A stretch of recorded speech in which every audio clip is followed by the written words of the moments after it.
Heavy security, but the streets were unusually quiet as election day dawned across Port-au-Prince. At voting centres in the capital, there were few long lines as polls opened, and it quickly became clear that some of the same logistical problems that marred the first round in November were happening again. We haven't started because we're missing materials, so the people here have to sit and wait. The voters are here, the only thing we're missing is the materials.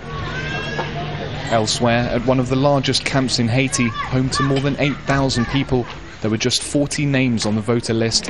How come they put 40 people allowed to vote on this big property like that, on a complex like that? That's the game. This is the game. At another polling centre, a voter showed us 2 inked thumbs, seemingly indicating he'd voted twice. The chaos and fraud of the first round led to weeks of political crisis. Officials had promised it would be different this time. Well, these are the boxes where voters will be putting their ballot papers, but in this voting centre, the papers and materials actually arrived more than 3 hours late, so it meant that voters weren't able to cast their ballots until well after the time that they were supposed to. The 2 presidential candidates appeared, but the 2 former leaders who recently and controversially returned home stayed out of sight.